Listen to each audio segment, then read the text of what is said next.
अपने परिवार के 7 लोगों की हत्या की आरोपी अमरोहा की शबनम फांसी के फंदे के नजदीक पहुंच गई है। शबनम की मौत का फरमान जब जारी हो जाएगा तो उसे रामपुर जेल से मथुरा जिला कारागार शिफ्ट कर दिया जाएगा।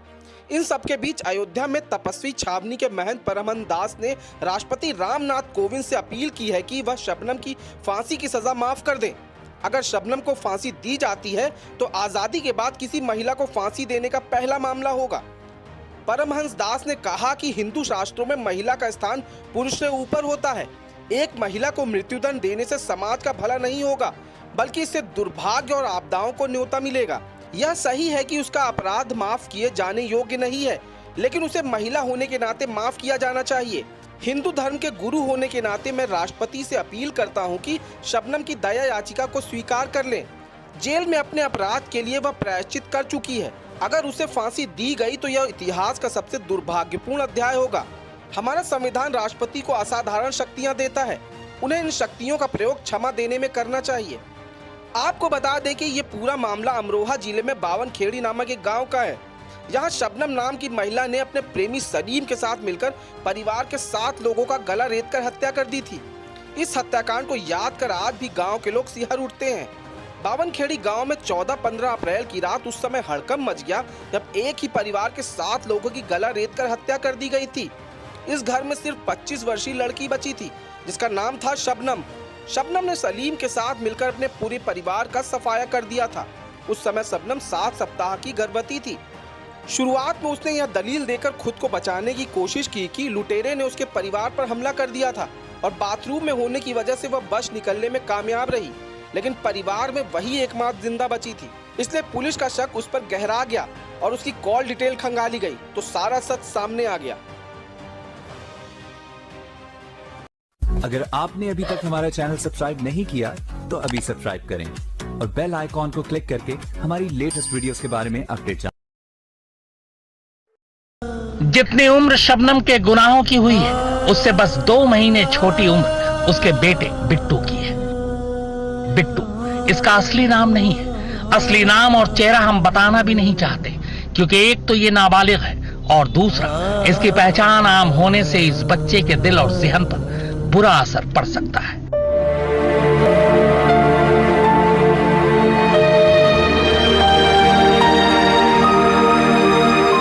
वैसे भी जुर्म शबनम ने किया तो तोहमतों का दाग इस मासूम पर क्यों आए?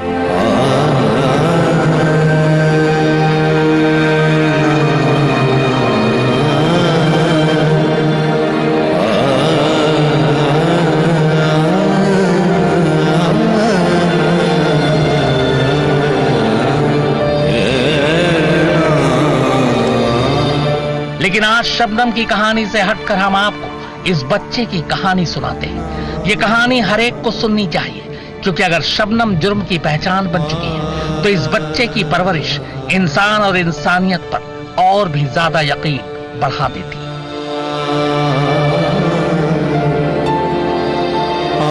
शबनम के बेटे को जब खुद शबनम और शकील के घर वालों ने अपनाने से इनकार कर दिया, अनाथालय के अलावा उसके लिए कोई दूसरी जगह बची नहीं, तब ये 2 लोग फरिश्ता बनकर बिट्टू की जिंदगी में आए। बिट्टू के नए माँ बाप उस्मान और वंदना।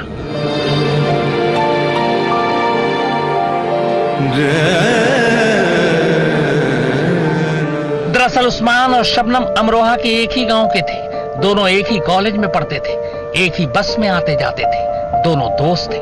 मगर शबनम अपने ही घर के 7 लोगों का खून कर जेल गई और जेल में ही उसने बिट्टू को जन्म दिया। इसके बावजूद उस्मान शबनम के बेटे को गोद लेना चाहता था, पर क्यों? शुरुआत में मैं शबनम पर एक किताब लिखना चाहता था, जो मैं आपको अभी आपको बताया भी है, और इसको उससे पहले मैं सिर्फ शबनम से मिलना ही चाहता था। उसके लिए स्टार्टिंग में ये 2012 की बात है।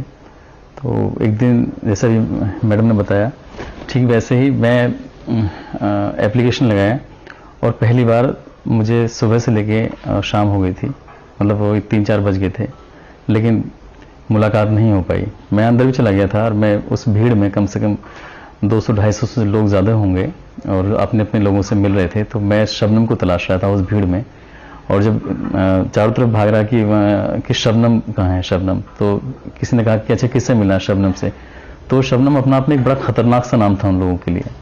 तो वहाँ पे जो आसपास में जेल में लोग, उनकी कपड़े भी कुछ येलो कलर के होते हैं जिनको मतलब उम्र कैद की सजा होती है, और पुलिस वाले उन्होंने मुझे घेर लिया, और घेरने के बाद उन्होंने मेरी पूरी तलाशी ली और मेरे पर्स वगैरह उन्होंने पूरा मुझे सर्च किया कि मेरे पास कुछ ऐसी चीज़ तो नहीं है जिससे उन्हें शायद लगा होगा कि मैं शबनम को चोट पहुंचाना चाहता हूं।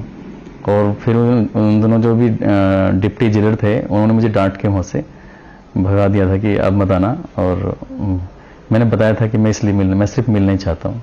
तो शायद उन दोनों शबनम से कोई मिलता भी नहीं था। तो ऐसे ही जब ये सिलसिला 2-3 बार हुआ, फिर दिमाग में आया कि यार शबनम पे, इसकी जो शबनम की असली कहानी है कि कॉलेज में उसका एक अलग रूप था, एक हेल्प वाला नेचर था उसका, मदद करने वाला, और यहाँ एक शबनम इतनी खतरनाक हो गई है कि लोग उसके नाम से भी डरते हैं। जब मैंने पर्ची लगाई थी तो उसने कहा कि अच्छा तुम शबनम से मिला है जिसने 7 मर्डर किए हैं, क्या तुम भी किसी का मर्डर करके आए हो क्या? तो मुझे बहुत बुरा लगा था। तो तभी भी दिमाग में आया कि यार शबनम को बाहर जिस रूप में देखते हैं, उसका जो असली रूप है जो मैंने देखा है उसको दुनिया को दिखाना चाहिए। तो मैंने फिर दोबारा से मिलने की कोशिश की, तीसरी बार मिलने की कोशिश की। और वंदना बिट्टू को लेकर पहली बार शबनम से मिलाने जेल गए तो शबनम को यकीन ही नहीं हुआ। बिट्टू पहले से ज्यादा अच्छा और स्वस्थ हो चुका था। इसी के बाद शबनम ने अपने बिट्टू को हमेशा के लिए इन दोनों को सौंप दिया, पर 2 शर्तों के साथ। पहली, वो बिट्टू का असली नाम बदल देंगे, और दूसरी, वो कभी उसके गांव लेकर उसे नहीं जाएंगे। नए माँ बाप के साथ बेहद खुश था। बिट्टू के लिए माँ बाप ने अपना घर भी छोड़ दिया, नई जगह आकर रहने लगे, नए स्कूल में बिट्टू का दाखिला कराया, और इसके साथ ही दोनों ने एक और फैसला लिया जिसे सुनकर फिर से इंसानियत पर यकीन करने को जी चाहता है। बिट्टू से प्यार कहीं कम ना हो जाए, इसलिए दोनों ने तय किया कि वो कभी अपने बच्चे को जन्म नहीं देंगे। एक्चुअली मैं अब फैमिली ऐसे देख चुकी हूँ। उस्मान और वंदना के लिए अब बिट्टू ही इनकी दुनिया है। वो इसे पढ़ा लिखा कर एक अच्छा इंसान बनाना चाहते हैं। खुद बिट्टू भी जज बनना चाहता है। अब पता नहीं इसके पीछे उसकी क्या सोच है।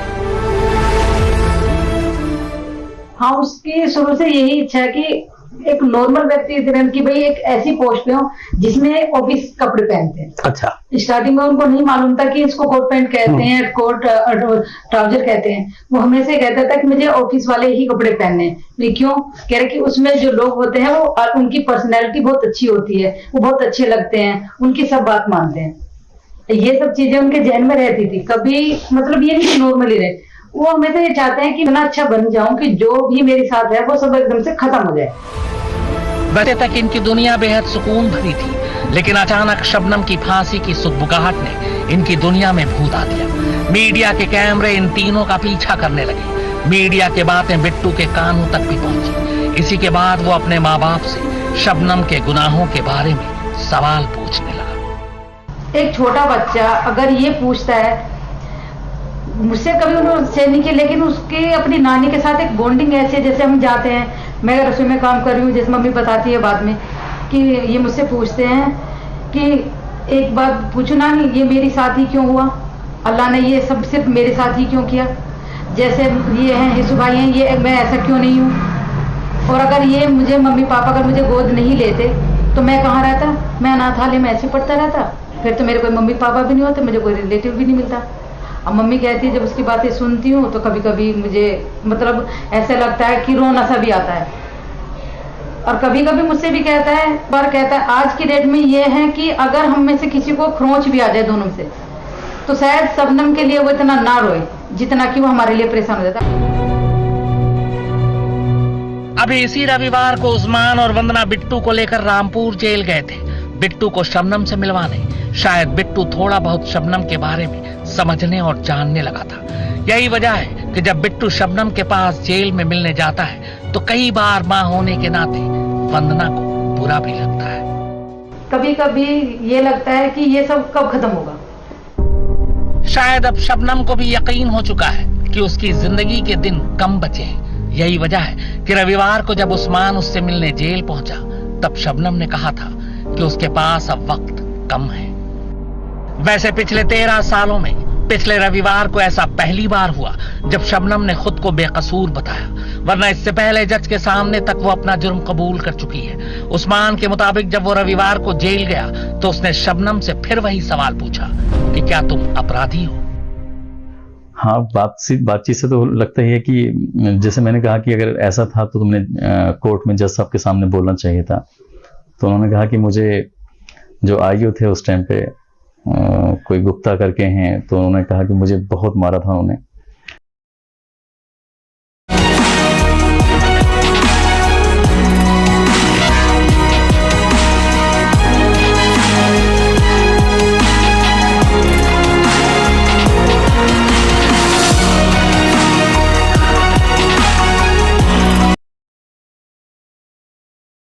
अगर आपने अभी तक हमारा चैनल सब्सक्राइब नहीं किया तो अभी सब्सक्राइब करें और बेल आइकॉन को क्लिक करके हमारी लेटेस्ट वीडियोस के बारे में अपडेट जानें।